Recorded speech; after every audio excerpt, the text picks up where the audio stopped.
இப்போ social media எப்படி போய்கிட்டு இருக்கு அப்படின்னா, குறிப்பாக இந்த பிக் பாஸ் சீசன் 9 விஷயத்தில் வெளியில் ஒரு 4-5 ஆர்மி ஒன்றா சேர்ந்துருக்கிறாங்க. யார் யார் தெரியுமா? Parvathy army, Prajin army, Sandra army, அமித்துடைய ஃபேன்ஸு, நம்ம வினோத்தினுடைய ஆர்மி, கமருதீன் ஸ்குவாடு, இவங்க எல்லாரும் ஒன்றா சேர்ந்து இப்போ யார் அடிக்க ஆரம்பிச்சிருக்காங்க அப்படின்னு பார்த்தீங்கன்னா, திவ்யா கணேசன் அப்படிங்கிற ஒரு போட்டியாளரை அடிக்க ஆரம்பிச்சிருக்கிறாங்க. ஏன் அடிக்க ஆரம்பிச்சிருக்காங்க அப்படின்னா, அந்த திவ்யா கணேசன் அப்படிங்கிற அந்த ஒரு பர்சன் இந்த 6 பேரையும் கதற விட்டுட்டாங்க நேற்று அப்படிங்கிறதுனால, புலம்ப விட்டுட்டாங்க அப்படிங்கிறதுனால ஒட்டுமொத்தமாக சேர்ந்து இப்போ திவ்யாவை அடிக்க ஆரம்பிச்சிருக்கிறாங்க வெளியில் இருக்கக்கூடிய நாதாரி தற்கூரி கூட்டங்கள். அதாவது நடந்த விஷயத்தை நடந்தவாறே பேசுவது ஒன்று, நடந்த விஷயத்தை இப்படி நடக்கலை இப்படி தான் நடந்துச்சுன்னு திருச்சி பேசுவது மற்றொன்று. இந்த கேங், இந்த 6 பேர் கொண்ட அந்த கும்பல் 2வது கேட்டகரி. நடந்த விஷயத்த நடந்தவாறே பேச மாட்டானுங்க. அப்படி பேசினா யார் மாட்டுவா? இந்த 6 பேரும் மாட்டுவாங்க. அதனால நடந்த விஷயத்தை திருச்சி பேசுவது. உள்ளேயும் அப்படி தான் பேசுகிறாங்க, வெளியில் இருக்கக்கூடிய அவங்களுடைய ரசிகர்களும் அப்படி தான் பேசுகிறாங்க. ஏற்கனவே கானா வினோத் விசஸ் திவ்யா பிரச்சனையில் என்ன நடந்துச்சு அப்படிங்கிறத நம்ம முன்னாடி வீடியோவில் தெல்ல தெளிவாக பார்த்துருக்கோம். இந்த வீடியோவில் திவ்யா விசஸ் பார்வதின்னு ஒரு சண்டை நேற்று நடந்துச்சு. அங்கே என்ன நடந்துச்சு, யார் மேலே தப்பு அப்படிங்கிறத பற்றி தான் இந்த வீடியோவில் பேச போகிறோம். இப்போ ஆப்வியஸாக நான் வந்து திவ்யா பிஆர் அப்படின்னு பல பேர் ஃபிக்ஸ் பண்ணிட்டீங்க, பரவாயில்ல. நான் காசே வாங்காமல் பல பேருக்கு பிஆராக இருந்திருக்கேன், அதில் வந்து எனக்கு சந்தோஷம்தான். நமக்கு வந்து மக்கள் கொடுக்குற ஆதரவு போதும். நம்ம யாருக்கிட்டையும் காசு வாங்கிட்டு நம்ம பேச வேண்டிய அவசியம் கிடையாது. அப்படி யாராச்சும் நீங்கள் அப்படி ஃபீல் பண்ணுறீங்க அப்படின்னா, யாராச்சும் எனக்கு பணம் கொடுத்து பேச வைக்கிறாங்க அப்படின்னு நினச்சிங்கன்னா ப்ரூஃப் பண்ணுங்க, ப்ரூவ் மீ. சரி, ஓகே, வீடியோக்குள்ளே போவோமா? நேற்றுக்கு நடந்த அந்த டாஸ்க், இந்த ப்ரொமோஷன் டாஸ்கில் திவ்யா, பார்வதி, கமருதீன், கானா வினோத் இந்த 4 பேர் ஒரு டீம். அந்த டீம் தோத்துடுறாங்க. ஆப்போசிட் டீம் தான் ஜெயிச்சதாக ஜட்ஜஸ் வந்து அறிவிக்கிறாங்க. அதில் விக்கல்ஸ் வந்து இந்த பாயிண்டெல்லாம் வந்து நாங்கள் வந்து பார்த்தோம் அப்படின்னு சொல்லும் பொழுது, பார்வதி வந்து ஒரு வார்த்தையை அங்கே சொல்லியிருப்பாங்க. என்னன்னா, இந்த பைக் வந்து எக்ஸ்க்ளூசிவ் ஃபார் ஃபேமிலி அப்படின்னு சொல்லியிருப்பாங்க. அதை ஒரு பாயிண்டாக ஜட்ஜஸ் நோட் பண்ணி, இது ஃபேமிலி மட்டும்தான் பயன்படுத்த முடியும்னு நீங்கள் சொல்கிறீங்க, அது வந்து கிடையாது, யார் வேணாலும் சிங்கிள் பர்சன் கூட ஓட்டலாம் அப்படின்னு ஜட்ஜஸ் வந்து ஒரு பாயிண்ட்டாக ஆட் ஆன் பண்ணியிருக்காங்க. அதாவது முடிஞ்ச உடனே ஒரு டிஸ்கஷன் நடக்குது. எதனால நீங்கள் அவங்களுக்கு கொடுத்தீங்க? ஒரு ஷோரூமில் இப்படி தான் வந்து நடிப்பாங்களா? நாங்கள் இயல்பாக பண்ணியிருக்கோம், ப்ரொஃபஷ்னலாக பண்ணியிருக்கோம் அப்படின்னு கானா வினோத் வந்து அங்கே பேசுவாப்பில். அப்போ இந்த பாயிண்டில் நான் ஏன் ப்ரொஃபஷ்னலாக பார்க்கணும்? இது பிக் பாஸ் வீடு, இந்த வீட்டுக்குள்ளே நான் வந்து ஒரு அது வந்து எப்படி சொல்கிறதுனா ஒரு என்டர்டெயின்மெண்ட்டாக தான் நான் பார்க்கணும் அப்படின்னு இவங்க ஜட்ஜஸ் ஒரு பாயிண்ட் எடுத்து பேசுகிறாங்க. ஸோ அந்த என்டர்டெயின்மெண்ட் வைஸில் அவங்க வந்து நல்லா என்டர்டெயின் பண்ணாங்க எங்களை, அதனால் நாங்கள் கொடுத்தோன்னு சொல்லிட்டு இவங்க சொல்கிறாங்க. அது ஜட்ஜஸ்னுடைய விருப்பம். இந்த டாஸ்க் நடக்கிறதுக்கு முன்னாடி திவ்யா ஒரு விஷயத்த சொல்லியிருக்காங்க போல், ப்ரொஃபஷ்னலாக நம்ம பண்ணலாம் அப்படின்னு சொல்லியிருக்காங்க போல்.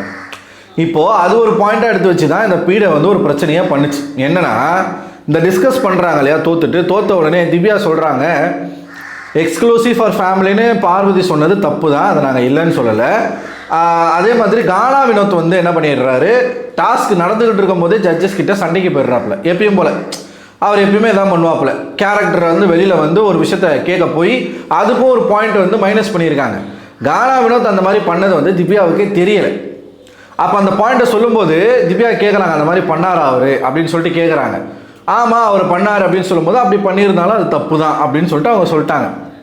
இப்போ இதை சொன்ன உடனே பார்வதிக்கு வந்து காண்டாயிடுச்சு. என்னன்னா, நான் எக்ஸ்க்ளூசிவ் ஃபார் ஃபேமிலின்னு சொன்னதை நீ அங்கே ஹைலைட் பண்ணி சொல்கிறல்ல, இப்போ இந்த டீம் எதனால் தோத்துச்சு அப்படின்னு இவங்களுக்குள்ள ஒரு பேச்சுவார்த்தை வந்து தான் அங்கே சண்டை வருது.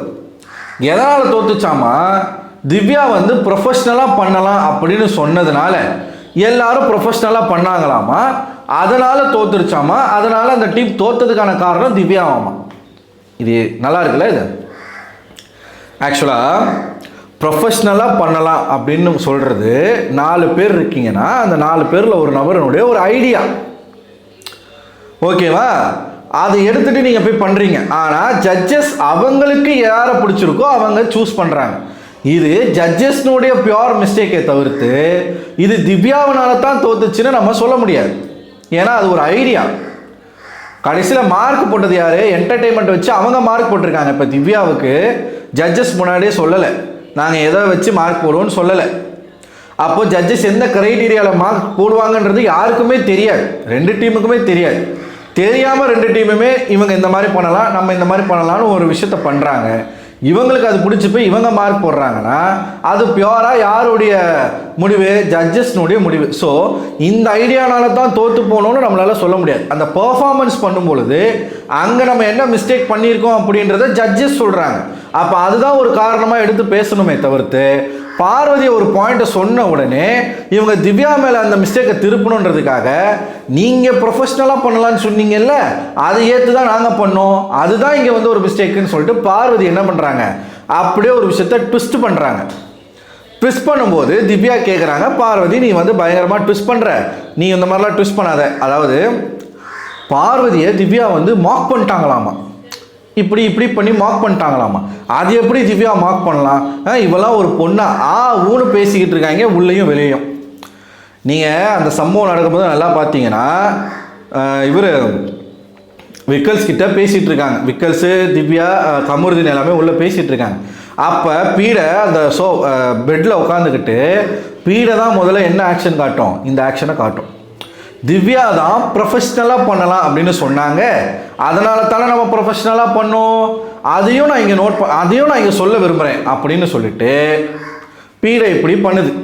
பீடை இப்படி பண்ண உடனே தான் திவ்யா வந்து இப்படி பண்ண ஆரம்பிக்கிறாங்க. அதுக்கப்புறம் வெளியில் வராங்க.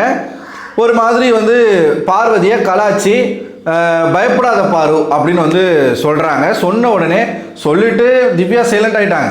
அதாவது திவ்யா வந்து பார்வதியை ட்ரிகர் பண்ணிட்டாங்க, சைலண்ட் ஆகிட்டாங்க திவ்யா.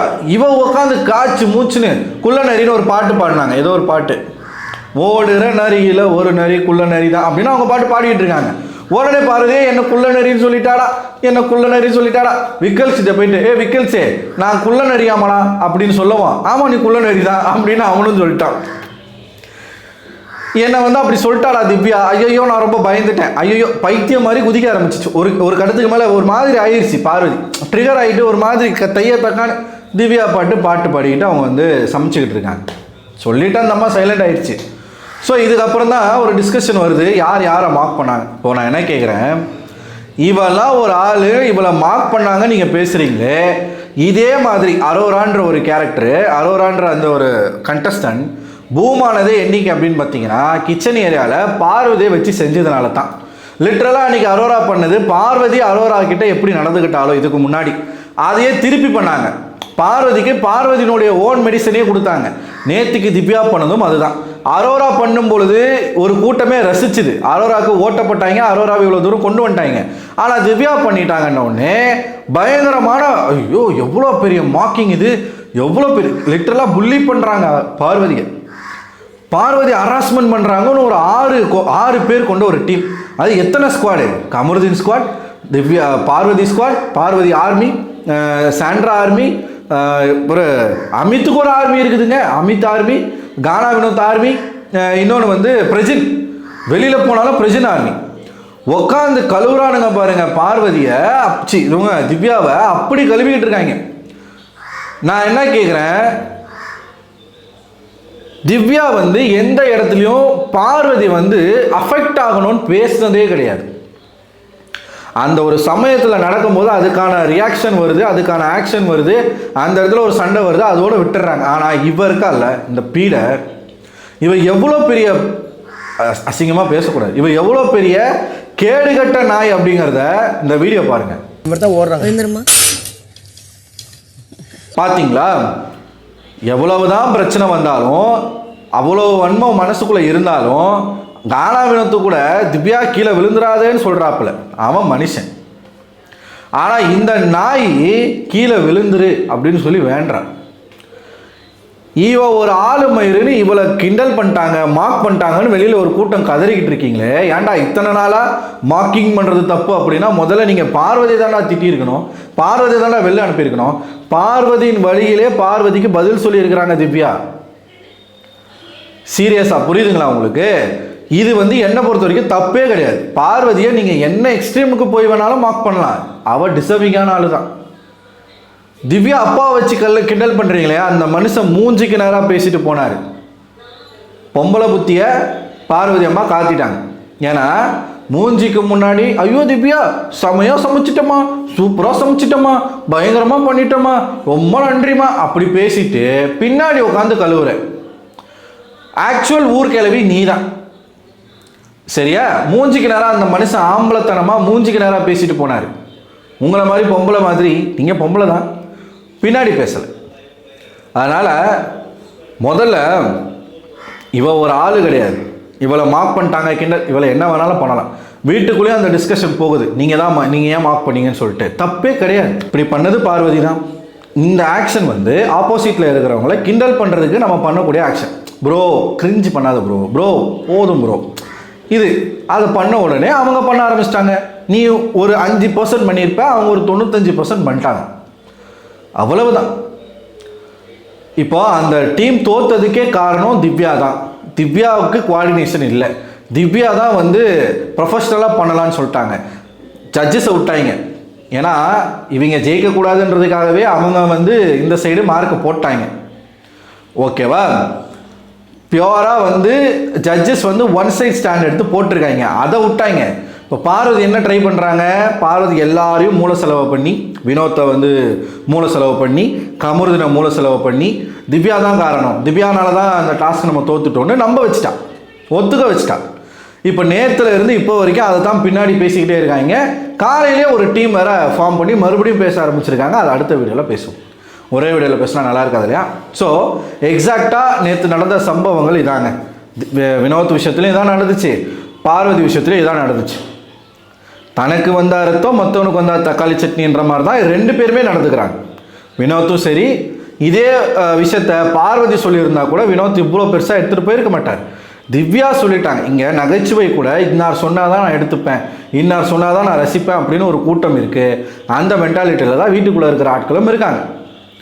அண்ட் பார்வதியை வந்து ஒரு பாயிண்ட்டை சொல்லிட்டாங்க அப்படிங்கிறதுக்காக ஒட்டுமொத்த டீம் தோத்ததுக்கான காரணமே திவ்யா தான் சொல்லிட்டு அவள் ட்விஸ்ட் பண்ணுறா. அந்த ட்விஸ்ட்டுக்குள்ளே ஆளாகக்கூடாதுன்றதுக்காக ரியாக்ட் பண்ணவங்க தான் திவ்யா. பார்வதியின் வழியிலேயே பார்வதிக்கு புத்தி காட்டிய ஒரு பர்சன். நல்லா இருந்துச்சு. ஆக்சுவலாக திவ்யா வந்து பார்வதியை மார்க் பண்ணது நல்லா இருந்துச்சு, எனக்கு ரசிக்கும்படி இருந்துச்சு. ஸோ நீங்கள் என்ன நினைக்கிறீங்க? உங்களோட கருத்துக்களை மறக்காமல் கமெண்ட் பாக்ஸில் கமெண்ட் பண்ணுங்கள். அடுத்த ஒரு வீடியோவில் உங்களை சந்திக்கிறேன். அதுவரை உங்களிடம் விடைபெறுவது நான் அரவிந்தன்.